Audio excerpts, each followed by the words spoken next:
Hello, and welcome to the Guthy-Jackson Charitable Foundation NMOSD Grand Rounds.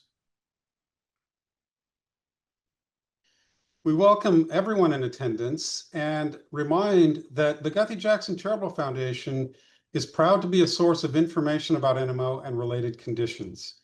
The content of the following presentation is based entirely on published data and expert opinion. GJCF is not a clinical provider. It does not offer or represent diagnostic, therapeutic, or clinical care recommendation or advice on personal health. All patients and caregivers are advised to consult with their healthcare team for specific information. NMOSD Grand Rounds is designed to achieve several overarching goals. First, it's a practical summary of the latest information on particular topics. It's designed to emphasize key themes and clinical pearls, and it's intentionally inclusive of non-specialist audiences. The presentation contains a pocket guide at the conclusion to highlight particular key information as a reference. NMOSD Grand Rounds qualifies for continuing medical education activity. To earn CME credit, please visit the GJCF Education Center using the QR code shown here. Select the session you'd like to review and register, view the session to fulfill CME credit, and then receive CME certification online. My name is Michael Yeaman. I'm an advisor to the Guthy-Jackson Charitable Foundation. And we are delighted today to welcome our featured speaker, Dr. Tanuja Chitnis. Dr. Chitnis is Chief of Neuroimmunology at Mass General Brigham and Professor of Neurology at Harvard Medical School. Dr. Chitnis today will focus on best practice care of patients in special populations. Tanuja, thank you very much for joining us today, and we look forward to your presentation. Thank you, Michael. It's an absolute pleasure to be here, and thank you to the Guthy-Jackson Charitable Foundation for this opportunity to share some of my clinical work and the best practice care of patients with NMOSD and special populations. So for this talk today, I'm going to go over 4 different scenarios and special populations related to NMOSD. We're first going to talk about NMOSD in children and adolescents, and I'll discuss clinical features as well as current treatment paradigms. We will discuss pregnancy and NMOSD, our current knowledge and management. I'll cover NMOSD and aging, our current knowledge and management, and as well comorbidities and NMOSD, interactions and considerations. So first to start, we know that NMOSD presents across the age spectrum. Very young children with MS can have NMOSD, as well as those in the older years and elderly populations above the age of 65 or 70. And of course, NMOSD most often presents in young adults. And the male to female ratio also changes somewhat with age and also status. And you can see here that in our younger patients, the female ratio to male ratio is about 4 to 2 or so. And this increases dramatically post-puberty in our young adults, where the ratio is more akin to 9 to 1 or 8 to 1. And this goes down just a bit with our older populations. As well, seropositive and seronegative NMOSD have been noted, and I will be referring to mainly seropositive NMOSD throughout this talk, and understanding that we are still learning about seronegative NMOSD and the special features associated with this subtype of NMOSD. I will not be referring to MOG-associated or antibody-associated disease throughout this talk, since we now understand that that has a different pathophysiology and a different management paradigm. So to begin, NMOSD is a female prevalent neurological autoimmune mediated disease. Overall, about 9-to-1 female to male ratios prevail across most of our young adult age groups. The mean age at onset is between 35 to 57 years of age, with an overall mean of about 39 to 40 years. And NMO predominantly impacts women in their childbearing years, which is very important for management considerations, especially with our disease-modifying therapies. Age and gender provide important clues to the cause and course of NMOSD as well. So to begin with our segments, first, NMOSD in children and adolescents. So a general approach to pediatric NMOSD care, and that is one that I employ in my practice. I see children and teenagers with many autoimmune and demyelinating diseases of the central nervous system, including NMOSD. And one paradigm is that these young people should be cared for by specialists who are familiar with pediatric neurological diseases. And specialty care should include not only the pediatric neurologist or specialist, but also other care providers, including potentially a urologist, pain specialist, and others as needed, depending on symptoms. And so being within a pediatric hospital setting is very beneficial in order to have these other care providers in your care package. As well, individualized education plans, or 504 plans, as we call them in the United States, should be informed by neuropsychological testing and also by the neurologist and social worker or psychologist who is working with the patient and their family. And these individualized education plans can include time off from school for medical appointments, also an awareness of the current medications that any individual young person is taking, but also may be informed by their current fatigue status or cognitive status or challenges in certain areas of school that might be informed by neuropsychological testing. And those areas may require additional help in the classroom. And this can be throughout the entire lifespan of a young person, from very early school age years to college. And so this is not limited just to younger children or those who are in high school. So what do we know about NMOSD in children? So one factor is that children with NMOSD do have a high relapse rate. And interestingly, it's even higher than those with multiple sclerosis in childhood. So this is quite striking because pediatric MS is a highly inflammatory disease, and NMOSD is even more inflammatory, with almost twice as many relapses as our typical MS patients.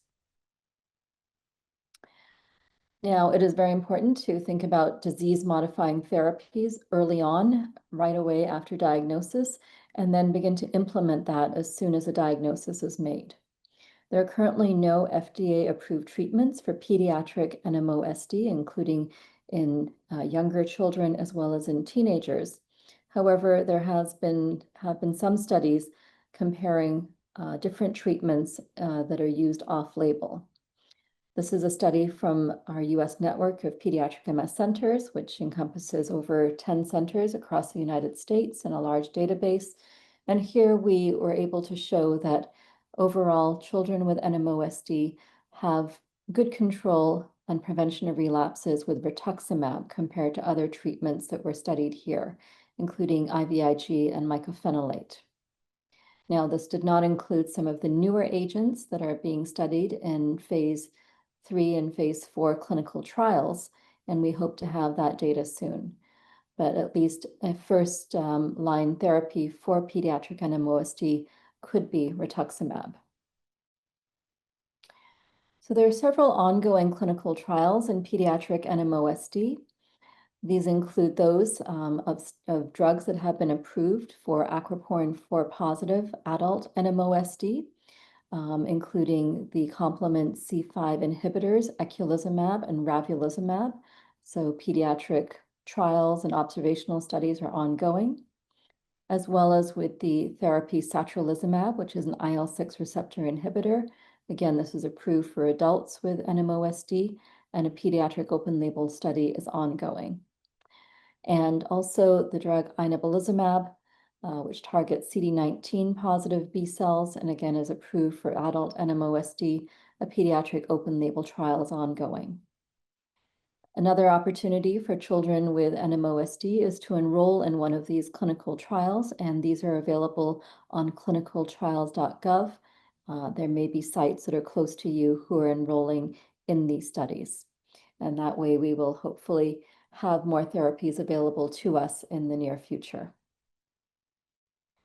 So as a summary, and we call this clinical pearls, so for the care of children and teenagers with NMOSD, these are important features to be aware of. Pediatric NMOSD can occur between the ages of 2 to 17 and has a higher relapse rate than same age group of patients with MS. It's a highly inflammatory disease, and children and adolescents with NMOSD should be treated by a pediatric neuroimmunologist familiar with these conditions. There are currently no FDA-approved therapies for NMOSD in children. However, there are a number of ongoing clinical trials.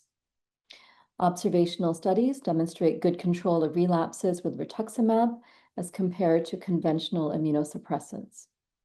And finally, and very importantly, multidisciplinary care, including a neuropsychologist, family counselor, education supports, as well as other clinicians, depending on a patient's symptoms, are critical for care. The second segment that I'll switch to is now NMOSD management and pregnancy. So several studies have examined the rate of relapses throughout pregnancy, comparing before pregnancy to the first, second, and third trimester, as well as to the months postpartum.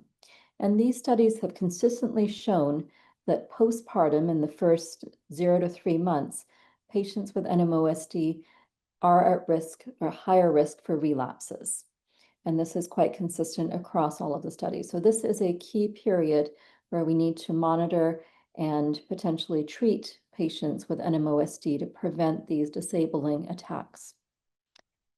There has been some data in multiple sclerosis also showing a similar risk of relapses in the postpartum period, again, in that 3-month window. Interestingly, in multiple sclerosis, the third trimester has been found to be somewhat protective from relapses. However, this was not consistently shown in NMOSD, so we do not have that protection in the third trimester in this disease. And this graph illustrates this point again here. Again, this 3-month window and even a few months beyond this is really a critical window for attacks to occur in women who have just delivered. And this might correlate with a change in sex hormones, which of course are increased during pregnancy and then dramatically decline.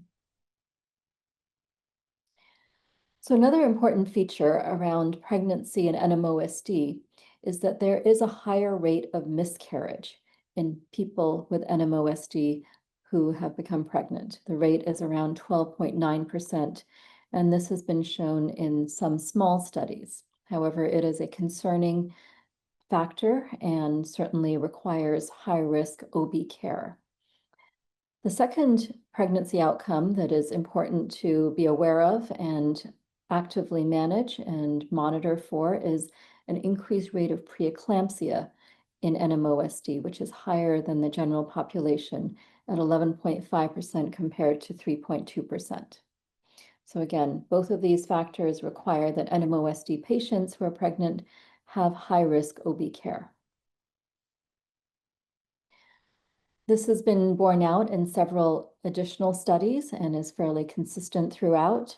So again, the increased rate of spontaneous abortion, as well as an increased rate of preeclampsia. Some of the reasons for both of these factors could be that aquaporin 4, which of course is the target of the NMOSD aquaporin 4 antibody, which is present in the brain, is also expressed in the placenta in normal pregnancies. And this is highest during the second trimester and declines somewhat in the third trimester. And what we do also know that in women without NMOSD who do have preeclampsia, complement, inflammatory complement is increased in the syncytial trophoblast in the placenta. So putting these factors together, if you do have NMOSD with antibodies to aquaporin 4, which is expressed in the placenta, and an increase in complement in that area, this could result in some of the clinical complications that we see in pregnancy. And indeed, from animal models, when the investigators injected mice with aquaporin 4 IgG plus human complement into pregnant mice, this did result in the binding of the antibodies to this placental aquaporin 4 and also was activated by complement, leading to inflammatory infiltrates of leukocytes and also necrosis of tissue. So all of that is really borne out in terms of why this occurs in women with NMOSD. And this again has been shown in case studies, and this is looking at histopathology of a woman who had a miscarriage in the second trimester, and there were several regions of necrosis in the placenta, which also contain complement membrane attack complexes. So as an overview for NMOSD pregnancy management, I would emphasize that NMOSD pregnancy should be carefully monitored by high-risk OB and, of course, neurology for preeclampsia, miscarriage, as well as neurological relapses and symptoms. And although it is ideal to stop immunosuppression prior to conception, some of these treatments do have prolonged immunosuppressive effects during pregnancy, including B-cell targeting therapies. However, depending on the patient situation and with counseling with their neurologist and high-risk OB specialist, it might be important to consider immunosuppression through pregnancy, particularly if there is a high risk for relapses, as well as pregnancy, other pregnancy-associated pathology. So I would argue that it might be important to consider immunosuppression through pregnancy in some patients, but certainly postpartum, it is very important to consider immunosuppression reinitiation after delivery. And this, we know there's a high relapse rate following delivery, and these need to be suppressed. So some of the options in terms of preconception planning, we have a number of drugs that have been used, and there have been small studies or case reports. These are summarized in review articles, and this is by no means FDA approved, but these are at least the data that we have to date.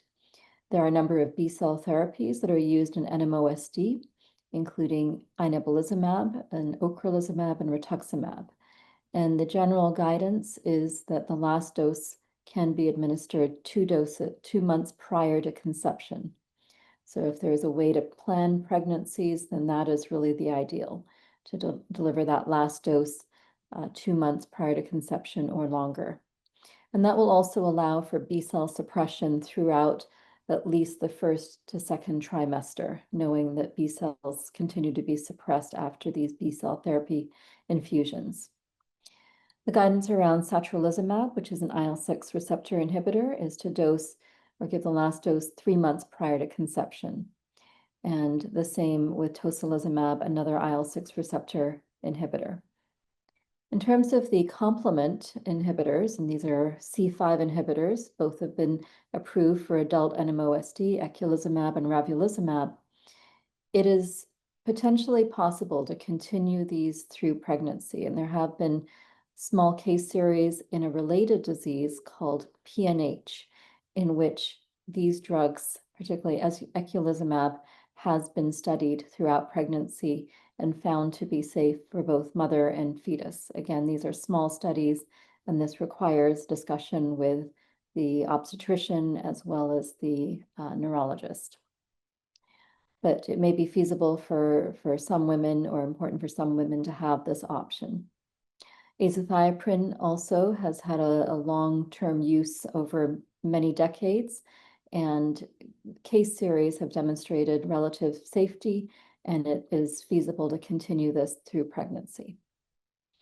I would reemphasize that no formal clinical trial data are available regarding the use of NMO therapies in pregnancy, and this is really on a case-by-case basis, but in clinical practice, we don't always have clinical trials that can inform every question.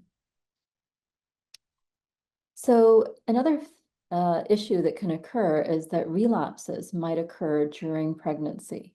And although ideal to plan a pregnancy, plan the immunotherapy plan that would stop or maybe continue throughout pregnancy, that's not always feasible, and relapses may occur. So some options, particularly for rescue therapy of relapses, include non-fluorinated steroids, particularly methylprednisolone. And ideally after the first trimester. We really don't like to administer steroids during the first trimester since there is an increased risk of cleft lip and cleft palate.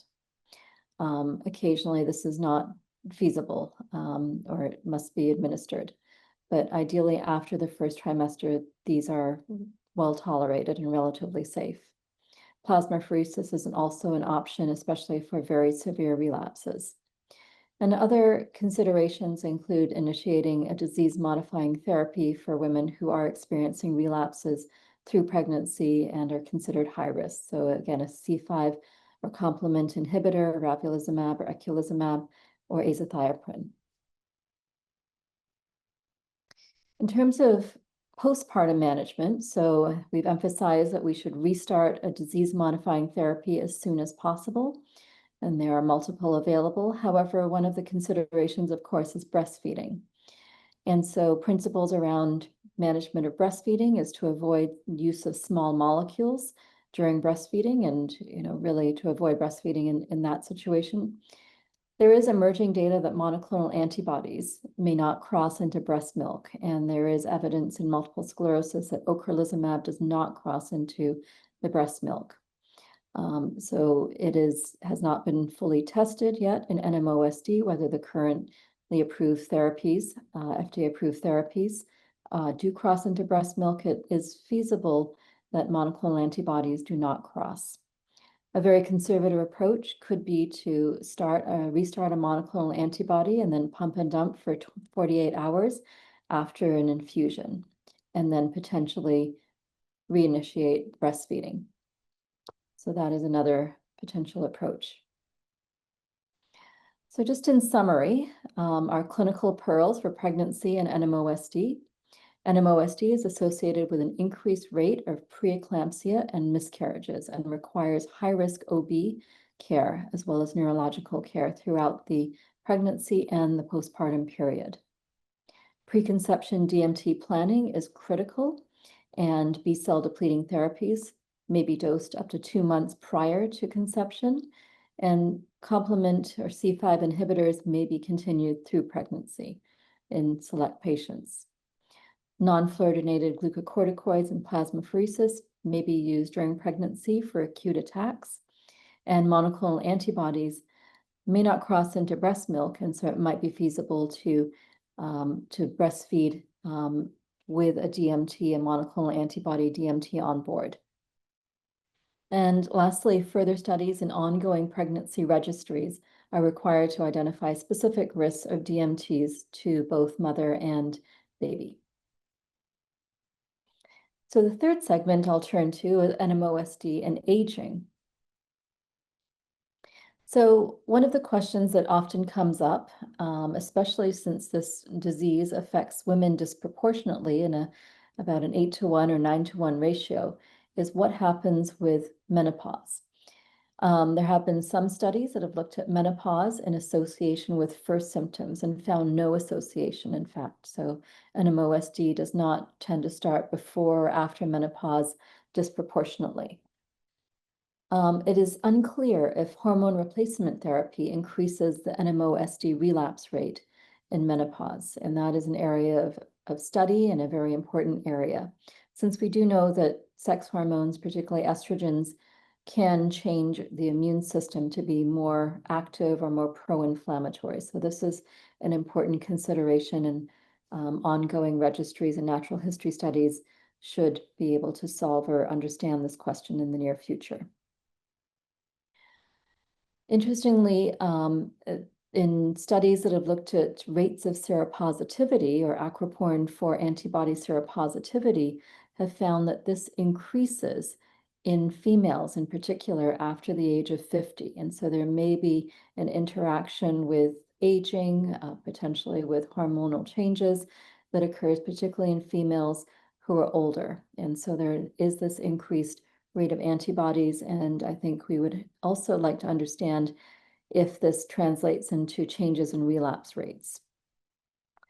Anecdotally, we do have much evidence that NMOSD pathogenesis is ongoing across the lifespan, and that relapses do continue in older NMOSD patients above the age of 50 or 60 or even 70 and 80.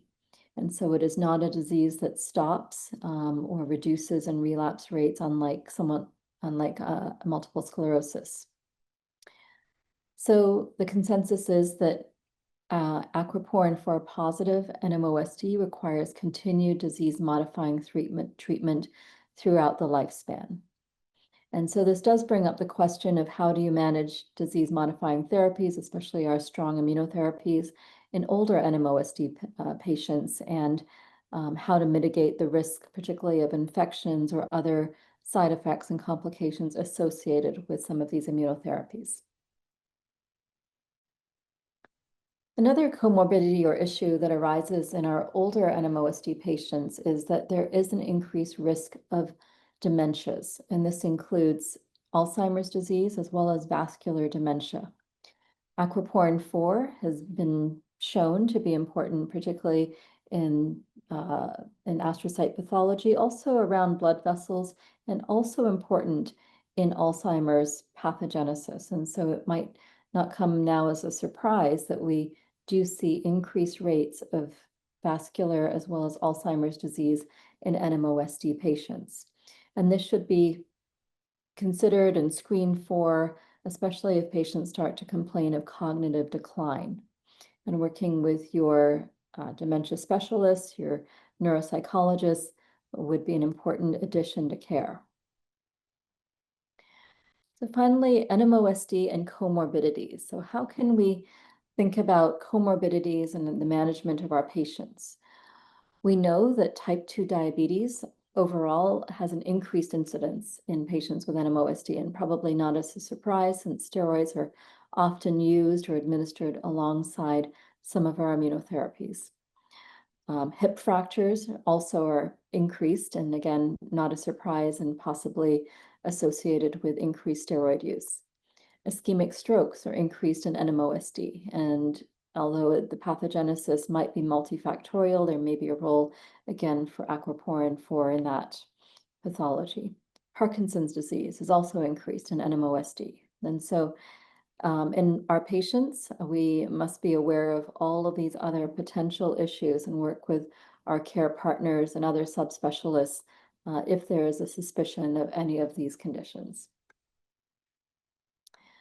So finally, autoimmune comorbidities in NMOSD. This has been very frequently noted and well understood now that other autoimmune diseases occur in patients with NMOSD, and these include lupus, as well as Sjogren's syndrome, but also Graves' disease and hypothyroidism. So those are really the four most common that occur with NMOSD, and screening for these in patients who do potentially have symptoms is certainly a necessary part of care.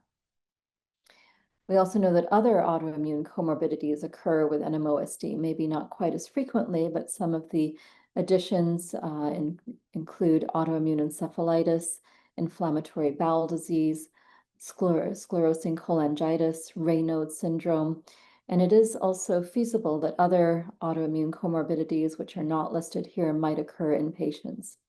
And so any new symptoms that are not typical for NMOSD or any of an individual patient's known conditions should be really well studied and referred to the appropriate specialist for further evaluation.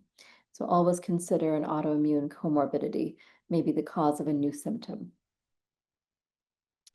So the clinical pearls from this section are that the NMOSD incidence and attacks occur and continue at any age. Seropositivity for aquaporin 4 increases with age, particularly in women over the age of 50 and over the age of 70 in males. Anti-aquaporin 4 antibody positive NMOSD requires lifelong disease-modifying immunotherapy.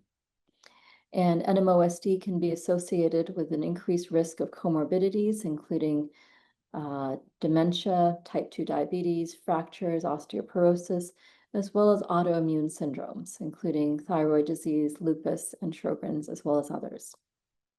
And it is very important to monitor for steroid-associated comorbidities. So finally, this is a pocket guide which summarizes in one slide most of what I've shared with you over the past 20 to 30 minutes.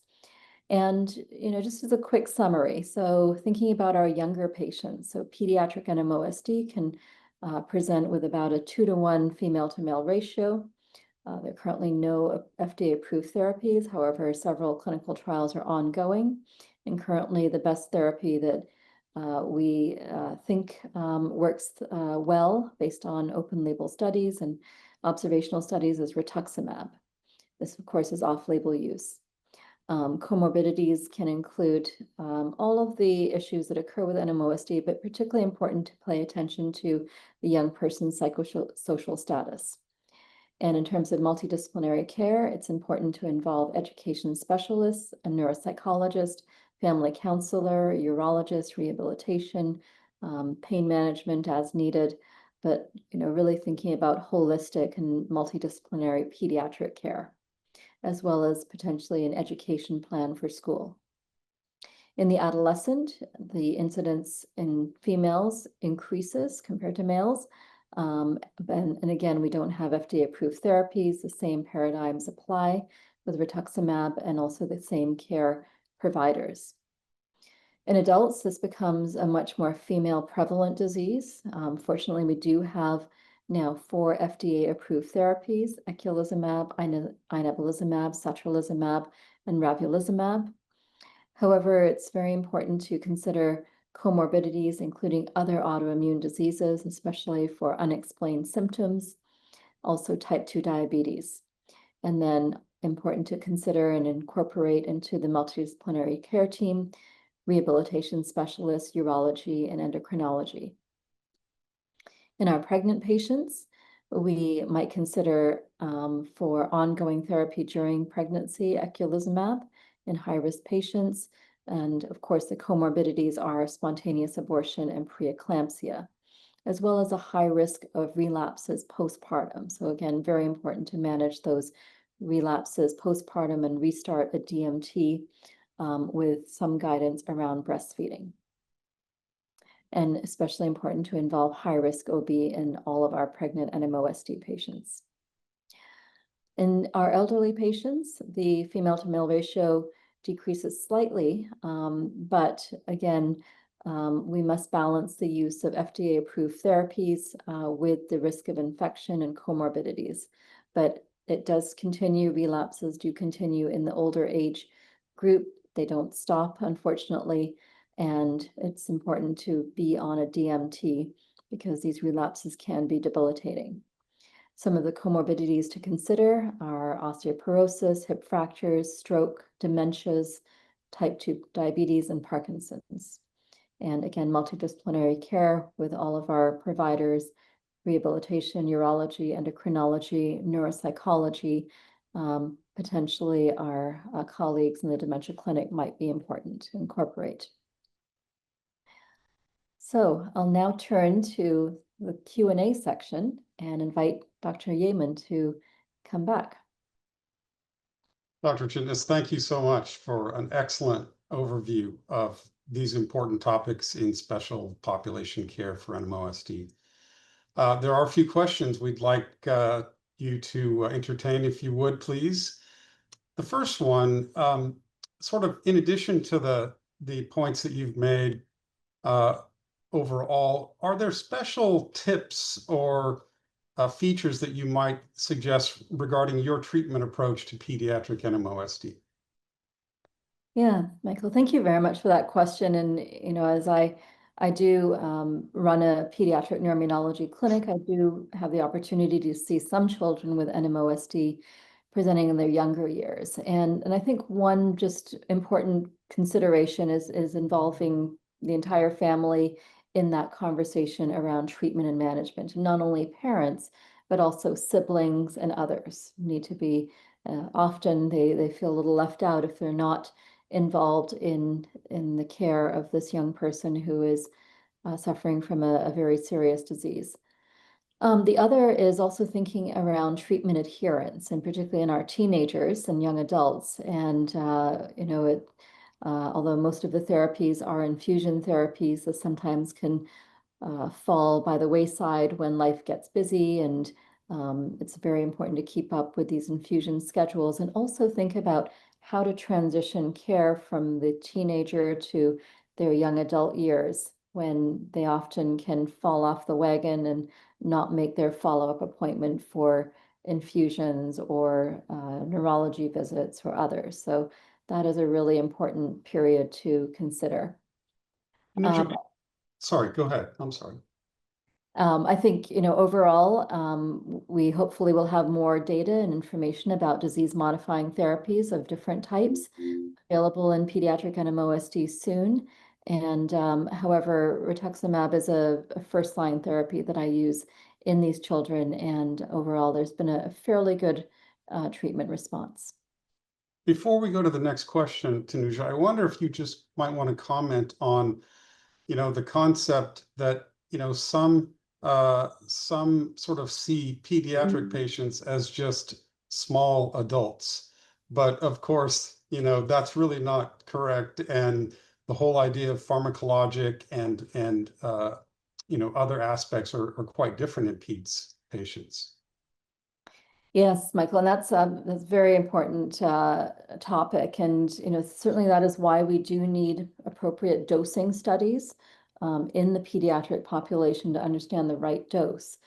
And additionally, it does seem to be a fairly inflammatory disease. So, we have to take that in consideration. Maybe not, maybe a smaller dose is not appropriate for children. Maybe we need an equivalent dose and really strong suppression of the active inflammatory cells, because they can return more quickly, especially in younger patients compared to older adults. And I'm speaking of B cells in the bone marrow, do tend to return more quickly in some of my younger patients. And that also might speak to tailoring the dosing frequency of a drug like rituximab or B cell depleting therapy. So watching the return of B cells and understanding that dynamic in individual patients, particularly younger patients, is something that is very important to consider. And as you point out, it'll be very exciting to see the results from the ongoing clinical trials in pediatric populations. So, Tanuja, let's move to the next question. And it has to do with treating acute relapses during pregnancy. Obviously a scary situation, but how do you approach treating relapse during pregnancy? Yes, and I think, this is a very scary and concerning situation that arises, and it's really a partnership between the patient, her family, the OB, high-risk OB specialist, and the neurologist. And so it's really a triad conversation that has to happen very quickly. And so I really counsel any of my pregnant patients to alert me if there's any new symptoms that seem to be occurring. And sometimes these are confusing and can be thought of as, well, my leg is numb because I'm pregnant, but it could actually be a new neurological symptom or relapse. So that is just one factor to make sure our pregnant patients are well aware and are in touch with their neurologist and OB, high-risk OB specialist in the case of any new neurological symptoms. The second is monitoring closely and really inpatient admission. And then, as we've talked about, non-fluorinated glucocorticoids can be used during pregnancy, ideally not in the first trimester, since there is an increased risk of cleft lip and cleft palate.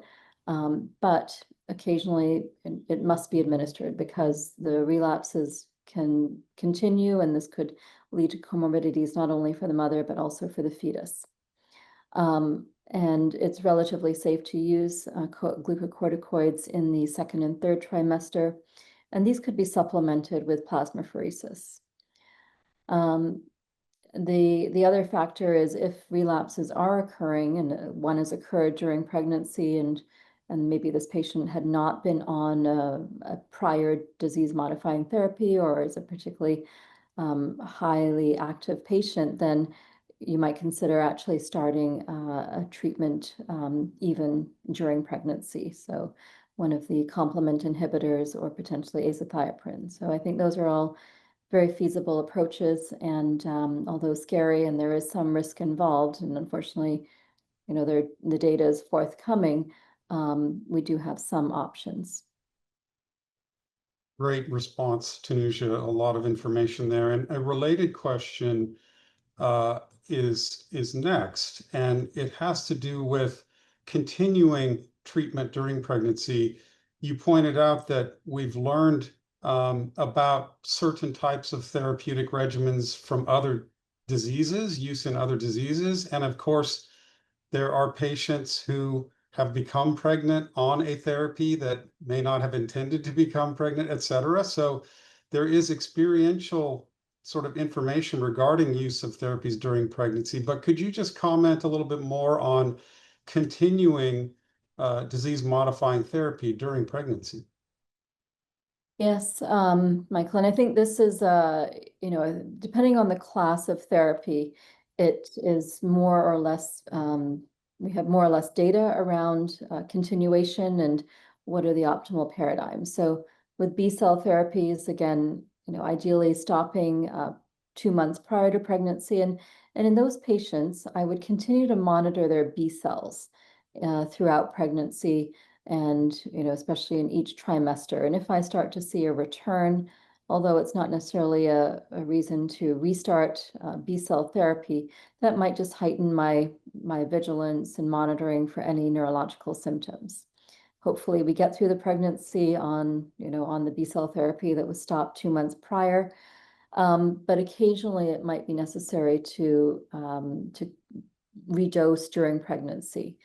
Redosing of B-cell therapies during pregnancy has been associated with lower B cells in the infant, which do tend to recover. So that might be a feasible approach. But again, there may be other options.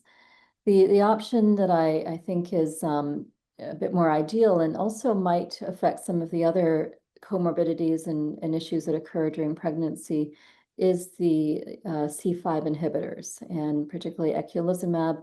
There is data around safety during pregnancy and other diseases, something called PNH, paroxysmal nocturnal hemoglobinuria. So case series have shown relative safety during pregnancy.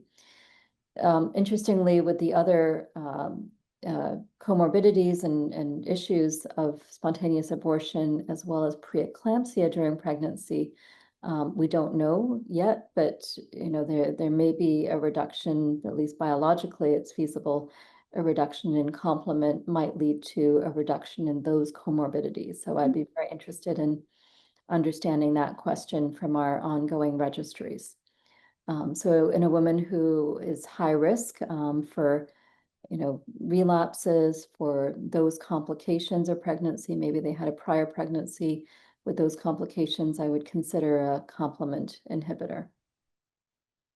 Thanks a lot, Tanuja. Let's go to the other end of the arc of life, if you will, and talk about NMOSD in the elderly, particularly on the need to remain on treatment, but also, as you mentioned, other factors that occur that are kind of a good problem. That is, as patients live longer and healthier lives, things that are associated with aging become more important to continue focusing on in the elderly. So what are your thoughts about those points? Yes, I think it is wonderful that people now do manage with NMOSD and other neurological diseases, but are are really living into these in much older ages and living very full lives. However, I think the couple of complications we've mentioned, one is just associated with steroids. And I think as we are thinking about managing our NMOSD patients, minimizing steroid use with all of these disease-modifying therapies is really key, because that does add up. And we do see in the longer term osteoporosis and hip fractures and type 2 diabetes occurring.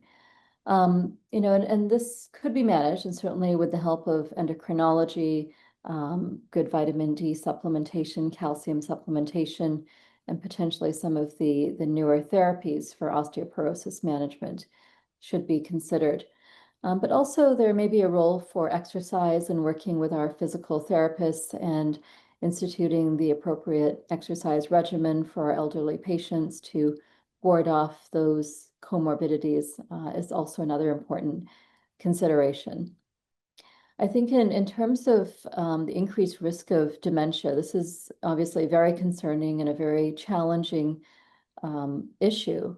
And I think we need to understand whether treatments, with our disease-modifying therapies might eventually help to reduce that risk. There are new therapies now being introduced for Alzheimer's disease.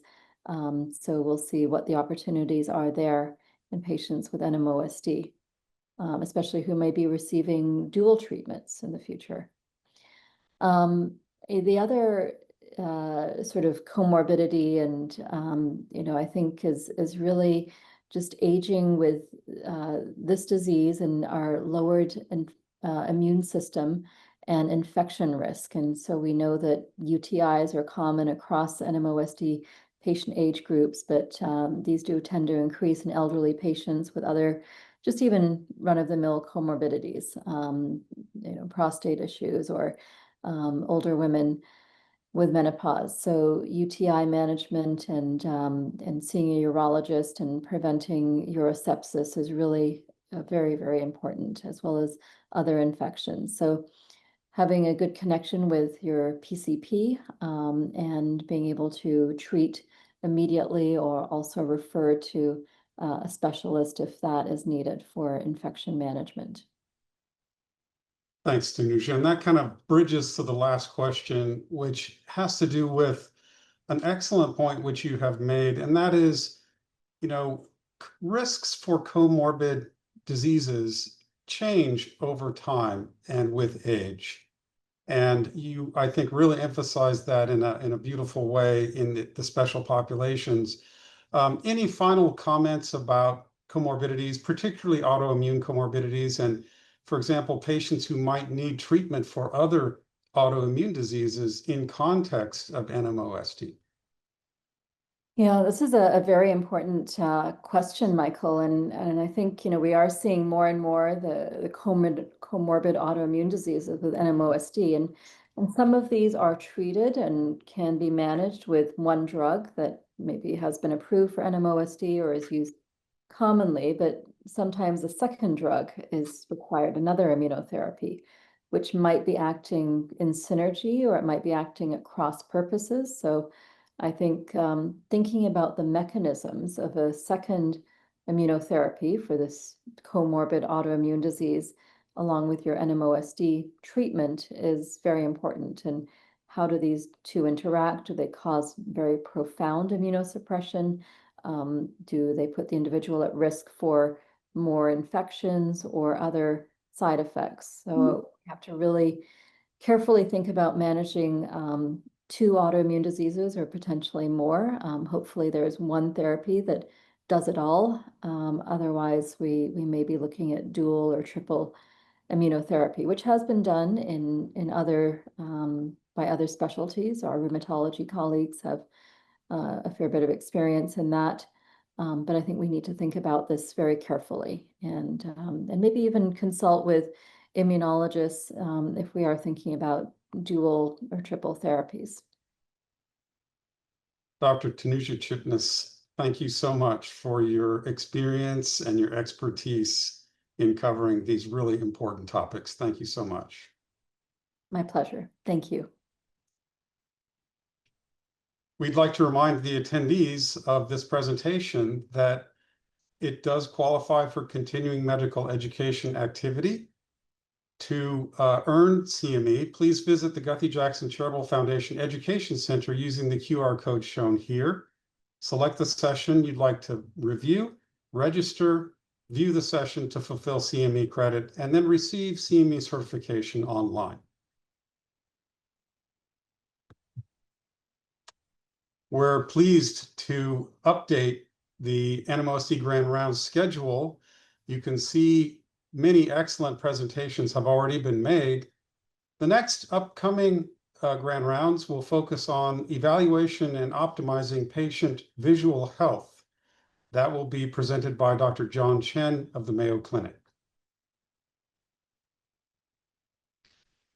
We invite everyone to visit the Guthy-Jackson Charitable Foundation Education Center, where you'll have access to the NMOSD Grand Rounds series, but also other educational events, presentations, and media. And once again, you can use the QR code shown here to go to the Education Center.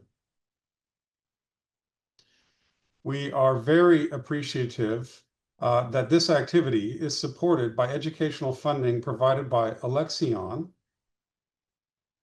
And we are equally appreciative that this activity and educational presentation has been supported by funding provided by Amgen.